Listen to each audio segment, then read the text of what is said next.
Hola, friends and neighbors. Steve Sanborn here in Kansas City, joined again by my good friend Karen Russo. And if you saw our last video, you know that we were covering the subject of advanced directives, medical power of attorney, all sorts of interesting stories that are real life and really matter for these types of decisions that we experience many people wanting to avoid.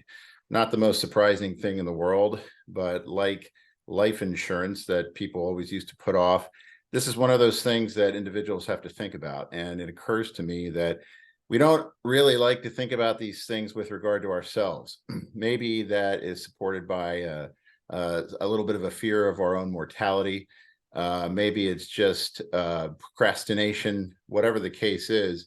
I'd like to kind of redirect the subject away from ourselves and thinking about ourselves, and instead thinking about our family members, our friends, our neighbors, our cousins, whoever they are, and asking ourselves if we want to see their whole lives, the lives that they've lived, as good people, as good family people, as hard workers, devoted to their beliefs and their values and all these things.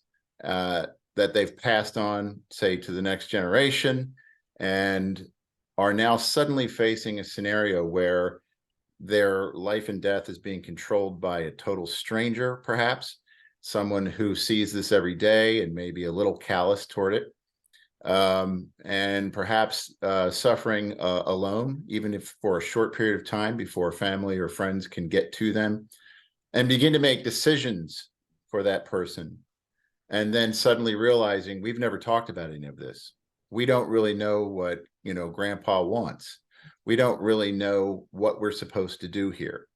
That can be a very painful moment. And there's a way to put all of that out of the context of this type of landscape that I'm describing. And so I've asked Karen to come back so that we can talk in greater detail about the reality of building a plan, of getting this, as she put it the last time, this armored car built for the people that we love. So let's not think about our own story. Let's think about someone we love in our life, our family, our friends, whoever, and think about what would happen if they found themselves in a set of circumstances where I had to help them in this way, or at least someone in the family had to help them in this way. What would we do? We don't necessarily have a plan. And so, Karen, I know you had some thoughts about a real life circumstance that took place that kind of maybe touches on what I'm talking about here. So please share those details. Okay, I had a client out of Michigan, Detroit, Michigan, and his wife they've been a client for a lot of years for different reasons, but he was diagnosed with lung cancer maybe a year prior to that and had agreed to do a trial medication / surgery for this lung cancer that involved putting a window around his heart. It's a long, drawn out medical thing to explain, but that's the basis. And over the course of weeks and months, that trial experiment wasn't working. It had backfired, for lack of a better term, and cancer went crazy. It was going everywhere. She was in and out with him at the hospital, calling ambulances to take him from home to the hospital, back home. And every time he went in, they would be doing the same thing, not answering her questions, not answering his questions. And she got very, very frustrated with that. And the more sick he became, the less he was able to speak, to the point where he started retaining fluid in a way that was beyond my comprehension to imagine. I've never had anyone dealing with water retention like he was, to the point where they brought him back into the hospital, and this time they kept him to take off the fluid from not only his lungs, but his legs, his feet, and his arms. He was basically drowning in his own fluid. And she called me and she said, I do not know what to do. They are not talking to me. They are not giving me answers. They are not giving him the medications and the antibiotics that the oncologist has indicated that he needs. The only place where he's comfortable is not laying in bed. It's sitting in the chair beside the bed with his head on the tray in front of him. And she sent me a picture of that. And I was horrified that they weren't talking to her. I said, did you ever put the documents in play that we sent to you over a year ago? And she said, no. And I said, why didn't you do that? And she goes, I just didn't think it was necessary at the time because I didn't need them at the time, quote unquote. And I said, well, I'm sure those are outdated at this point because of where he's at. The hospital isn't mentioned, the oncologist isn't mentioned, none of this stuff is mentioned. And I said, I'm going to redraft these documents. You're going to have to get him to sign these, but I want you to get him to sign them without any nursing staff in the room. And you're going to have to get a notary in there with you that is not affiliated with that hospital.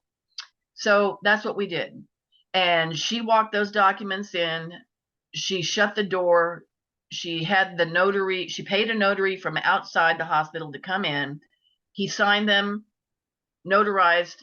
And I said, now in real time, I need you to make copies. And I want you to go walk one of those copies out to that nurse's station. And then I want you to hand another copy with a chain of custody form on top of it. Have them sign it, and then have them sign another chain of custody form on another set of documents to hand to that doctor that's not talking to you. And then I want you to leave. And that's exactly what she did.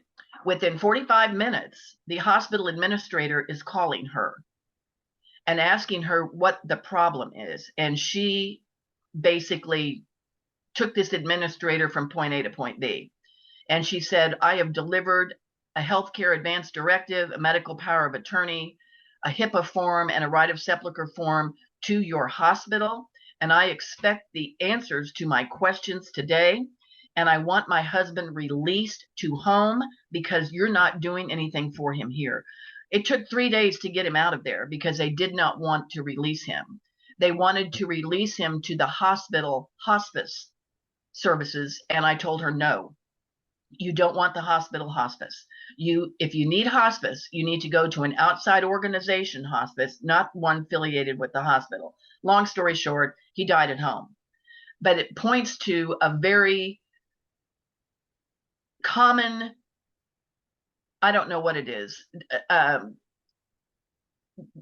People don't get these things done. And she had been holding on to this for over a year, and she knew he was sick. And she went through a lot of heartache. She went through a lot of grief and a lot of angst and a lot of frustration in not getting answers to valid questions that she had. And the doctor was, categorically rude. Yeah. And just basically would look at her, not answer her question, and walk out of the room. And that is becoming more and more the case in a lot of cases. Unless you've got these, not only have these documents in place, but your agent, whoever you appoint in those documents to talk on your behalf, they have got to know how this system works. And they have got to understand that these organizations and hospitals and medical staffers, while they may seem like they are pro-patient, they are always looking at a bottom line. And you have to understand in real world terms what that bottom line is and how that translates to your loved one. And so many people don't know that. Well, you raise a lot of questions in my mind, having told that story. And I think about my own self at times when I think about, what do I want for myself if I have, the capacity to have any control around those circumstances. And the last place that I would want to go is in a hospital. There's no way that I want that to happen. Now, maybe other people see it differently, and that's fine. I don't. And there's no way I would want to be locked up in one of those places. Right. And here's part of the reason. I did more work in this area some years back and learned quite a lot about how state laws interact with hospital systems, and it's been a while since I've looked at that. But the last I checked, there were at least 38 states in the union who had essentially given over legal authority around these types of decisions to the hospitals and to their boards and their, ethics committees. to make decisions around patients and their whether they, up to whether they live and die type of situations. And so they've kind of turned the hospital systems into the law unto themselves. And I would say part of the reason is because, they're the experts, right? What does the average politician out there or state representative or what have you, what do they know about the depths of medical decision making? And so they've sort of relinquished this power to hospital systems. And when you couple that with, healthcare language, medical terminology and phraseology, and, all of the different specialized words, phrases, sentences, product names, treatment names, Latin, Greek, whatever the roots are for these things. This is now a person who is going through some sliding glass doors into a place that, in my opinion, would be similar to leaving the United States, leaving your so-called rights as a citizen, right? And you don't speak the language. So when I couple all those things together, I consider that hospitals can be a fairly dangerous place to be. Now, I mean, their original intent is a very good thing, and good things can happen in hospitals for people. So I'm not denying that, nor am I saying that every person who works in healthcare is bad or evil, but the system is corporatized, and the charitable nature of the nonprofit, religious oriented direction of the past, gone are those days, of course, across the board. So if people would take a moment to consider my sort of analogous approach to leaving the United States, as you go into this place where you don't speak the language and you don't know the laws and you don't necessarily have the final say about your own life, what is the only lifeline that they can really take in there with them that can anchor them back out through those glass doors into reality? I contend that it is your comprehensive approach to the advanced directive package.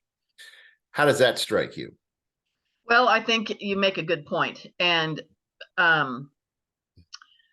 with respect to the language and the medical terminology and that, one of the key things that advanced directives, the understanding that most people have of advanced directive, that doesn't kick in, it doesn't jumpstart until you are unable to make decisions for yourself. Well, I disagree with that, because of the definition, when the definition in medical communities mind that you can't make decisions for yourself. Well, if my loved one is on morphine, or my loved one is on some really Harvey Wallbanger painkillers that affect their mind to the point where they are not able to not only critically think, but they're not able to process what somebody is telling them or asking them. So if I have a medical staffer coming in and saying, this, and this, would you be interested in signing a DNR? Or we don't really know if you want to be an organ donor or anything remarkably similar to that. The way our advanced directive is written is we take the wiggle room out. That is a gaping hole to me. After 30 years of watching this, not only in the prison system, what happened in the prison system is happening out here. So I can make a comparison. And one of the ways I wanted to take that wiggle room out was to put language in there that basically says, don't even think about asking me a question about anything unless you direct it to my agent and myself at the same time when they're in the room. Nothing is going to be said. Now, with that said, that's just one nuance of the form. The other thing that I think people need to realize when you draft these things, you've got to choose an agent who is willing to fight. And I really mean willing to fight. You don't need some mamby-pamby that can't argue and doesn't know the value of an argument, done in a gracious, methodical, professional way, going to bat for you. Because what you don't want to do is have a negative impact on the medical community. You basically want to let them know in a very shrewd business manner, you mean business. that document that they have is a document, and it dictates out exactly what your loved one is expecting them to do, not only for themselves, but to give you the information you are requesting and requiring to review. Now, another nuance of the document, we just don't throw the documents at the client and then say, go do this. Don't just go give them there. Cover letters go with these things. If you're in a hospital setting, I always want them to walk that document first and foremost out to the nurses station. The nurses station, that's ground zero. Nurses station, I want them to have that. I Right. also want them to sign what I call a chain of custody. I want them to sign a form that we've created that basically acknowledges that I have dropped that off, and I dropped it off to Nurse Ratchet at the nurses station. Then I want the doctor and all the other individuals to have it. I'm drafting a cover letter to that doctor, and I'm telling my client, I need you to mail that into them. I learned from lawyers a long time ago that if you don't basically take your index finger document wise and say, tag, you're it, you can't hold anybody accountable. So I want to make sure, as I say in these advanced directives as well, that I expect my nursing staff, the physician staff, any expert staff to not only accept my advanced directive, make sure you read it inside and out and know the contents of it. Because if you don't, and something happens and the wheels fall off the bus, we've got a whole new set of problems, or better said, you have a whole new set of problems. So you've got to have an agent that can fight. They have to be knowledgeable of the system. They have to be aware, acutely aware of your wishes and what you want and what you don't want. And that is done out of literally genuine concern for that individual and love for that individual, because you do hold their life in your hands, especially when they can't talk. Otherwise, you have no business being an agent. Well, and I am one at the moment, and I wanted to ask you a question about just harkening back to what you said about, getting certain patients to sign certain types of documents when they are not in a state of mind to do that.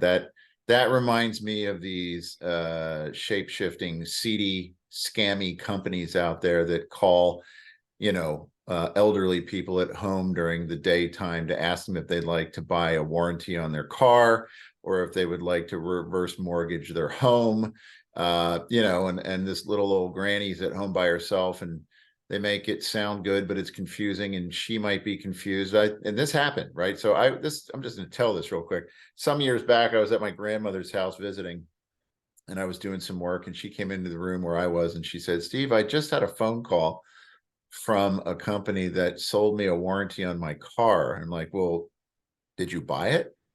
"Well, I think I did."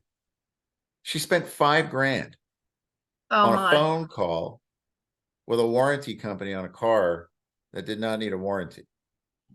I called them back, and 10 minutes later, it was all canceled. Right. But imagine that spirit of of what it takes to do that.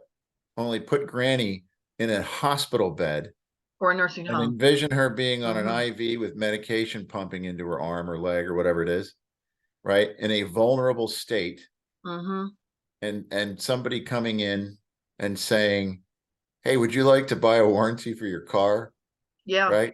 you're right. That's what's going on here. And so my question to you is really based on the fact that a person is not really legally able to sign documentation if they're not in a state of mind to do it.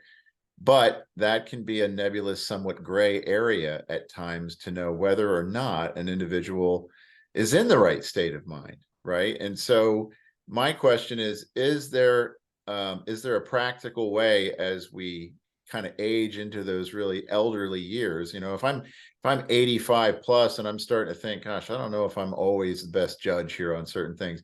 I'd like my son to sort of take over. That probably is a sort of another type of power of attorney. Would that be correct in your opinion? Well, a lot of states, if people don't have advanced directives and medical powers of attorney in place, there are some states that will although this is disappearing more and more, there are some states that will authorize the next of kin to request documents, talk to doctors, this, that, and the other. That used to be the standard practice, but that is changing. And it's changing because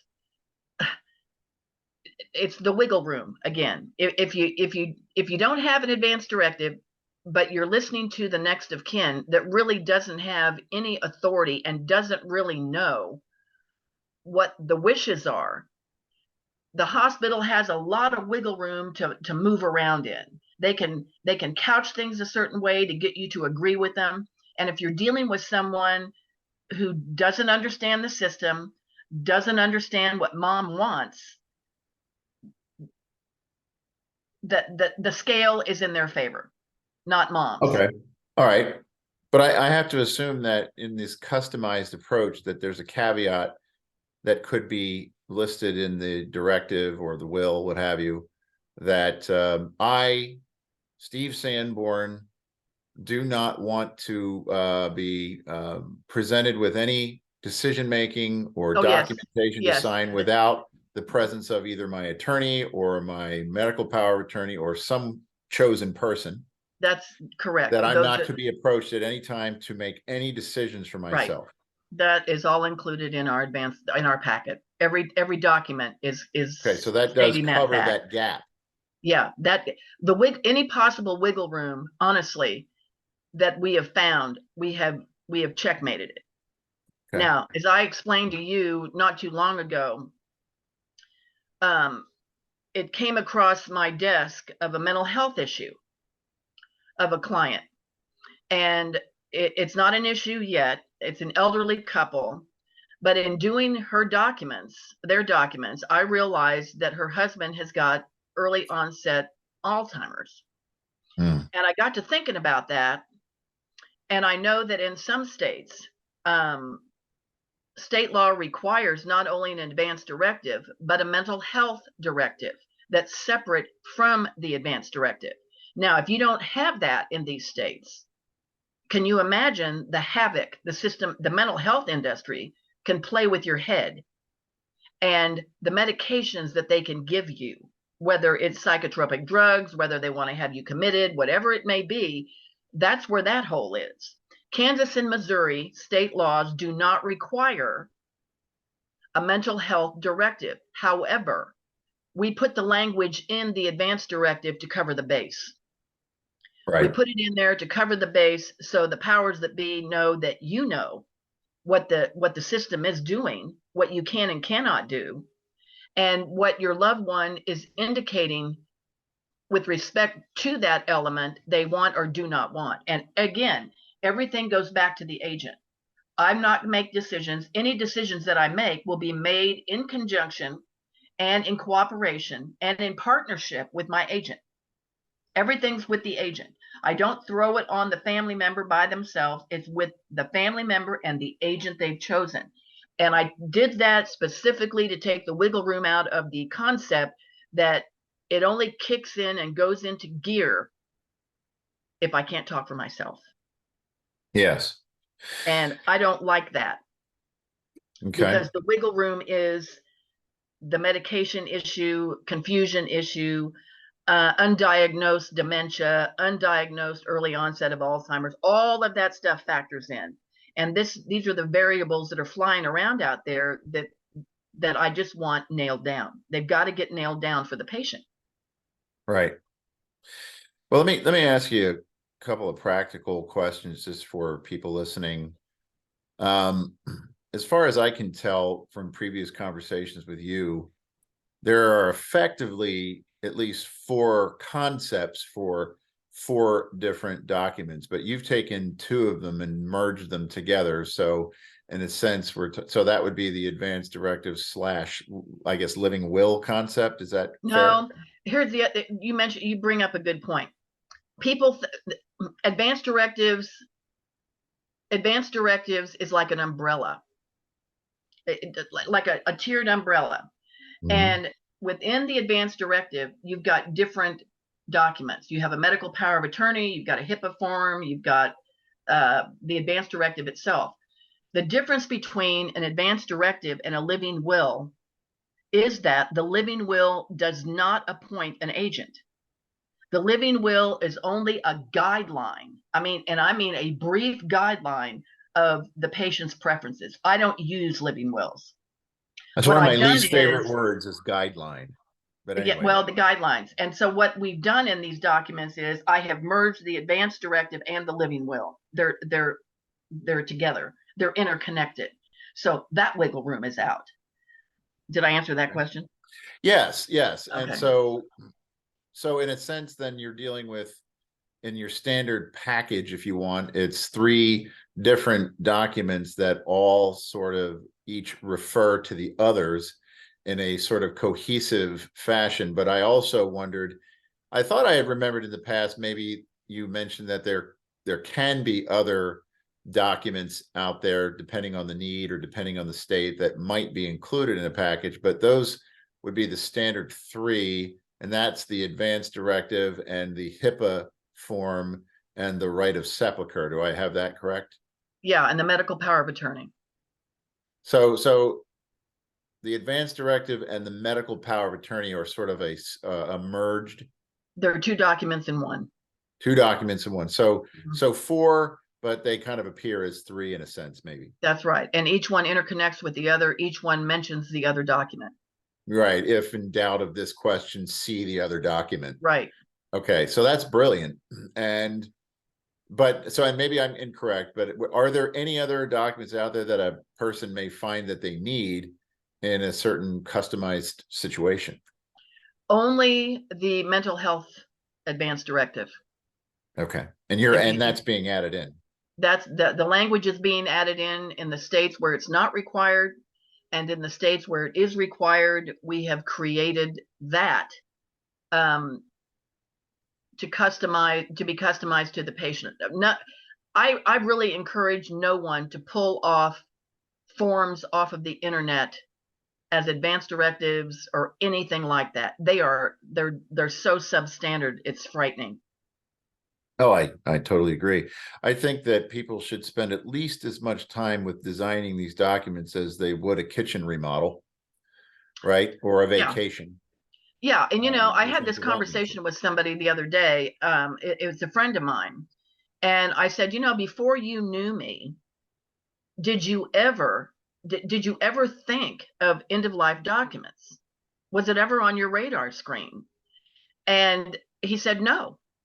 And I said, why not? And the Yeah. answer was instructive to me because I always thought my family would be able to do the right thing. And I flipped around and I looked at him and I said, how naive can you be today? And he said, Yeah. well, I guess fairly naive. And I said, you have no idea Yeah. that the games that these organizations can play with you. You just don't have any idea. And so I that was instructive to me. His comment was instructive because I think there are countless numbers of people who actually hold that belief. I think they hold that Yes, belief. And they I do. think what they don't understand is the healthcare system was changing anyway before COVID hit. When COVID hit, it took a downhill spiral quick because of lack of staffing. The Yeah. staff diminished remarkably. And what these hospitals and these doctors' offices and all of these medical clinics had to do, they had to start hiring locum tenens medical staffers, which is a fancy word for saying contract doctors and nurses. So you've got traveling nurses that are going from hospital to hospital, office to office, and there's no communication anymore. And Yes. if you go to more than one doctor, there is zero cross communication. One doctor is not going to talk to the other unless you force them to. And if you request that in a very professional business way, they can very easily get ticked off and drop you as a patient. And I've seen it happen. And Yeah. people don't understand why. And I already know why. You're asking questions. You don't agree with it. They're refusing to communicate with each other in order to get the best possible care for your loved one or yourself. You've got valid questions that are not being answered. They're being Yeah. ignored. And this is the way it's going. This is the way it is going. And just think, and I don't mean to hold the podium here, what really upsets me is when you're dealing with elderly people, late 70s, 80s, maybe 90s. These individuals have a lot of respect because of the way they were brought up for doctors and nurses and their opinion. And they are extremely taken advantage of. And nothing makes my blood boil more than that. And if they've got kids and these kids don't live in the state and these documents aren't in place on their behalf, Yeah. you can only imagine. You can only imagine. Well, and also just to, think of it from the perspective of the family members, right, who are suddenly and oftentimes suddenly are faced with a circumstance like this. They've got no plan, they got no directive, and they're dealing with this, chaotic scenario within the healthcare system, contract docs, contract nurses. And I don't say this in a way to be critical. I say this as just a matter of course and a matter of fact is when they deal doctors and nurses and medical staff that deal with these types of things day in and day out, hours and hours a day, they're not looking at it the way you as a family member are. You want to see the very best things happen for the loved Yes. one in question. But if that loved one hasn't left you with any direction, with any plan, then that leaves the family in a state of distress. And that is, in a lot of ways, maybe not 100%, but the vast majority of times, that can be mitigated and controlled and handled in such a way that people know what to do, why to do it, when to do it, and have a little bit more peace of mind as an individual may be exiting. Certainly that isn't always the case, but people can, and I've seen it with my own two eyes, and you have many times too. There are abuses that take place inside of the healthcare world, and they are real. I mean, I've seen people physically assaulted, staff that don't like their life, don't like their job, don't like you as a patient. And when nobody's looking, punch you in the face, right? These things actually happen whether people want to believe them or not. It's time to pull the curtain back and go back there and look at how this sausage is made. And if you've got loved ones in your life that may need that type of guidance and that type of education, or vice versa, maybe you need it, whatever. It's time to kind of really take this out of the world of complacency and of procrastination and set it next to your weekly and monthly bills. Yes. And say, I wouldn't ask my kids to manage my monthly bills for me. I mean, maybe, and if I'm very elderly and there's things I can't control, I would have that conversation with them in advance to say, look, there's some things that I may need help with. Well, this is one of those things. It's just the last thing. It is the last thing. Why do we want to end our lives without tying that bow? So, well, I think too, individuals that don't have advanced directives or just don't like to face their own mortality, which is another problem. You need to look at your life, your end of life decisions. Number one, realizing you're going to die. It's a matter of when and how, and you could die tomorrow walking out your front door. So the refusal to face your own mortality is one thing. What I also tell people, if they are uncomfortable, I said, you need to look at this as a business deal. This is a business decision. This is a business transaction, and you've got to handle it like business. And you have to really be introspective on what you think you want done, so you give your loved ones the ability and the freedom to not feel guilty or afraid or anxious or anything. Oh yeah, guilty. I mean, some people will go home feeling like a tragedy just occurred, and because well, it did. They do feel that way, and it's totally unnecessary. And if I find someone that hasn't, just like this gentleman that thought the family members would do the right thing, I said, basically, when you refuse to address things like this, it indicates to me that you are thoughtless, that you are inconsiderate, and you're extremely rude to the loved ones you're leaving behind. Why would you do that to somebody? Right. And that I Well, even say that to my own family. Why would you do that? right. Well, there is, and and I said before, and I mean it does apply to me as well. So if there's admonishment, in the message, sometimes that's necessary.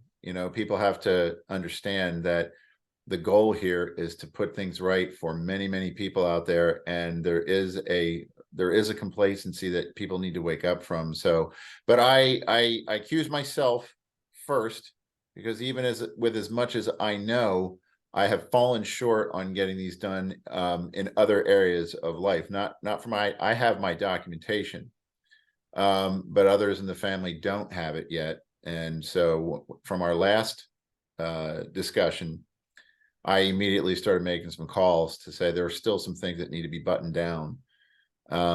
So, and at the end of the day, human beings are human beings, and there's a lot going on. Life is distracting and busy, etc. But I don't think that anybody, if they knew what could happen, right? As I was going to say a minute ago, if you don't do this, somebody will do it for you. Oh, And they will do it in a total slipshod 5-minute decision making. They don't know you. They will make decisions, and your family members will stand by powerless, confused, yep. and totally Hurt. uncertain as to what happened. Mhm. I've had people tell me stories about, when their parents passed away, and I'm talking 30, 40 years ago, these events occurred, and Mhm. they still have guilt Yes, it because doesn't go away. they were bowled over in the moment with grief or sudden events and emotion, and a stern doctor staring at you, Mhm. and okay, well, I guess that's the right thing to do, and then they realize later that caused my mother unnecessary suffering Mhm. as she was dying, and they live with that guilt for the rest of their lives. This Yes, they is, do. pardon my French, everybody, that's bullshit. Yeah. Okay, this kind of stuff has to stop. And the only way that it can be done is by taking this approach. I And think so. so, And you just people don't realize how powerful those documents are. no, And I one of know. the key things that I always tell them, once they're in place, if you need help kickstarting those documents in real time, all they have to do is call me. I do Yes. that a lot. People will be in a hospital room and they will call me with the doctor standing there, or they may be in a corner and they are asking me point blank questions Yep. about can they do this? Can they do that? And one doctor looked at her and said, "Who are you talking to?" I don't know where in the world he got off even asking the question, but apparently the conversation upset him to the point where he wanted to know. And so I basically told her, I said, "You tell him this. This is what you want. Say it in your own words, however you want to say it, but he cannot refuse you what you're asking for. And if Right. he is refusing you, you tell him you want a hospital policy in writing in front of you that gives him that authority to do that. And don't you Yes. move out of that hospital room until you get what you want." That's the kind of consulting I will do one-on-one if people are running into trouble. I don't care Yeah. where they are. I don't Well, care. again, I'm a living example of it in a totally, different scenario. If you recall some years back, and I made a short video about it, and unexpectedly it went to some degree in a viral sense. I don't not into the tens of thousands, but I don't know, had maybe 10,000 views, and it ended up getting carried by a couple of minor, smaller news sources, which I had no intention of doing that. But I was in a scenario where I was being lied to directly to my face by a I remember physician this. when I was checking a couple of my children in for physicals before, school year and all that kind of stuff. And I was being told that there were new laws in the state of Missouri that would put the doctor and my child in a room together without me there. And I was supposed to just wait out in the lobby or something while they educated my children on subject matter that was not fit for their ears at that time. And I called you immediately, and immediately knew, and I knew what you would find, but I needed you to find it. you know and I turned back around to that doc. I said, show me the law. I want the paperwork. Show it to me. Oh, well, it's not a law. That's what I got. Right. Well, and I remember this. and you correct me if I'm wrong, which is another thing parents are clueless about. Parents aren't doing their job in the first place. If you allow your kid to go back into an exam room with a doctor and not be there and think everything's fine, you are naive, not to mention an idiot. Yeah. I remember that weren't they asking you or asking your child a set of questions, and one of the questions was, "Is there a gun in the house?" Oh, they always ask that. Yeah, that's Well, standard fare these days. I my head went off, and I Yeah, not their business, right, not their business. It just totally out of line, right. and I wouldn't have answered it. Yeah. No, and Yeah. this is the thing where that, these docs, they're relying, as you said earlier, they're relying on an older world view of their credentials that I do Mm-hmm. not have.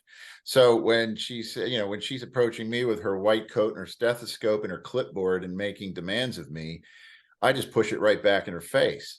Yes. Because I don't care what her credentials are. If she has an expectation of spending time alone with my children, she's out of her mind. Yes. Right. But there are a lot of people with a different type of personality, and that's okay. This is not a judgment call or criticism of the different temperaments or personalities or anything like that. Mine is just particularly disagreeable in the face of pressure.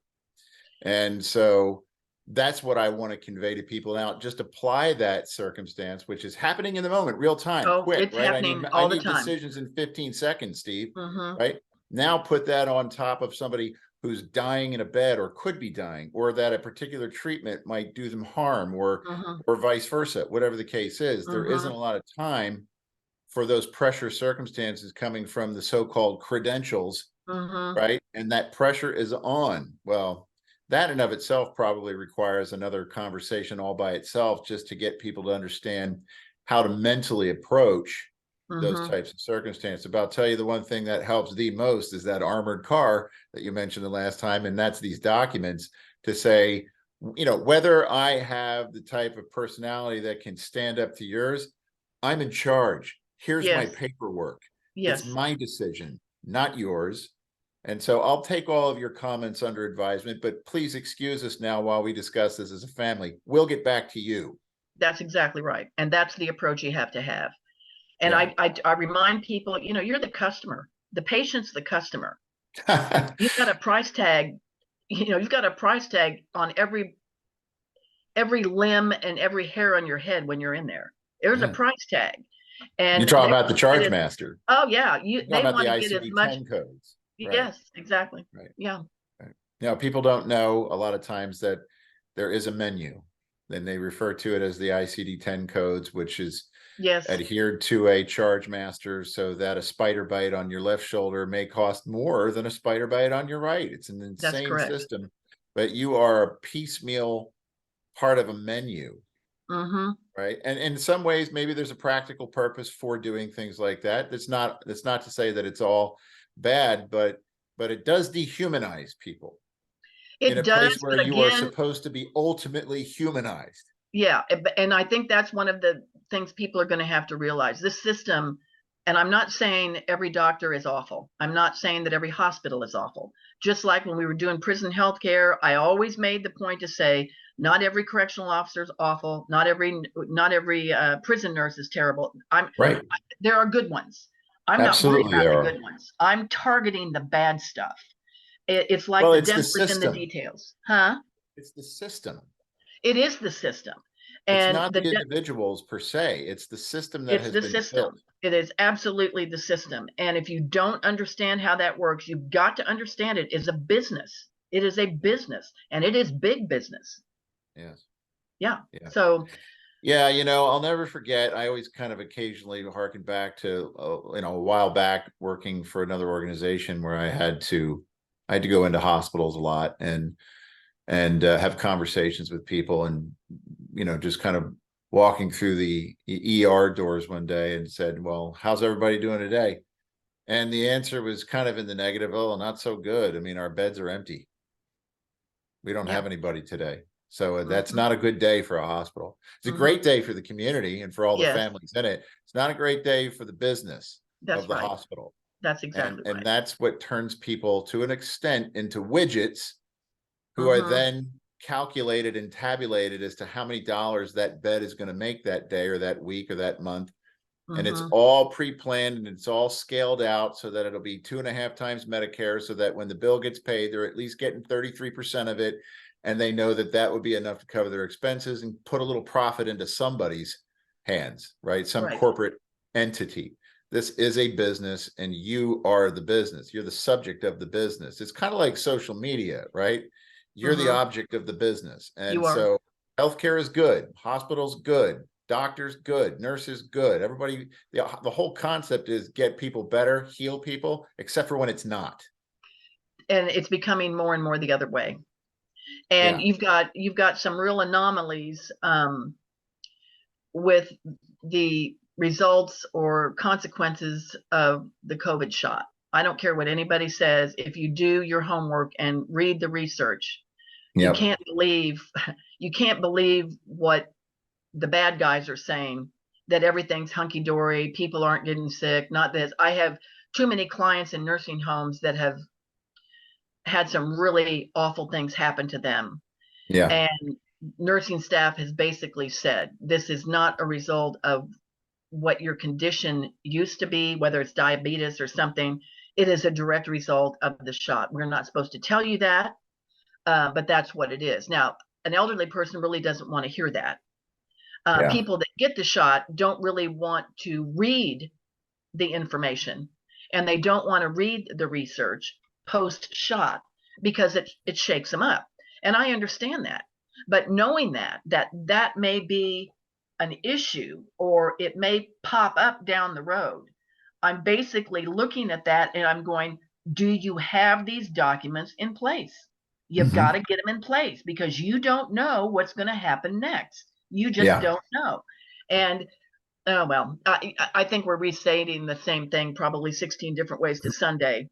But I Well, just yeah, but it's all good. It's all valuable information, and hopefully, people can glean at least a few things here and there to reach a determination that in the very near future they need to sit down and get serious about this aspect of life. And of course, as I've said in the last one, this is your long, arduously created work product that has tremendous value. And so there is a price tag to getting these documents completed and filed, and that comes with a little bit of extra here and there to help guide people. And all that stuff is easily explained. We're not going to get into details here in this little episode of ours, but suffice it to say, it's easy to learn how to get to that information. I'm going to include an email address in the description of the posted video, and just reach out to me anytime, and I'm happy to get you in touch with Karen directly so that you can kind of get these things moving forward. And there's been times where I've seen these things completed or similar things to them, and not a moment too soon, because for some reason, right afterward, somehow timing just lined up and somebody had an unforeseen, catastrophic event in mhm. their life. And thank God they had this stuff in place Yes, in advance. and I just, my prayer is that people just really get on track. Once you Yeah. once you get them in place, you should feel 100% better, Oh and you're yeah. doing your loved ones a real favor. You're Oh just yeah. doing them a favor, and once you get them in place, you can sit down with them and explain it to them. I don't have any problem being in that, in that explanation at all. If they're questions, Yep. if they have questions again in real time, I'm more than willing to walk you through it. Right. You just having the documents is one thing, knowing how to handle them and making that power go is another.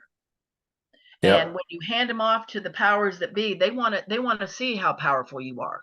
That's the other thing. Let's just see how much they know. Let's just see how much power they think they have. And you'd be surprised at the arguments a hospital or a medical staffer will throw out there to see if you understand it. Right. Right. And those are the things that I think are really important for family members. And Yeah. that's my job, is to arm you with as much information as I can for the best outcomes, not only for your loved one, but for yourself as well. Well, you're darn good at it. I can say that. And we could probably go ahead and maybe just wrap it up there and tell everybody Okay. once again, just reach out by the email in the description. And once again, thank you very much for spending the time with me and explaining these things in greater detail. And I know we'll do it again real soon. Okay. Thank you very much. You got it. We'll see you. Okay. Bye. Bye-bye.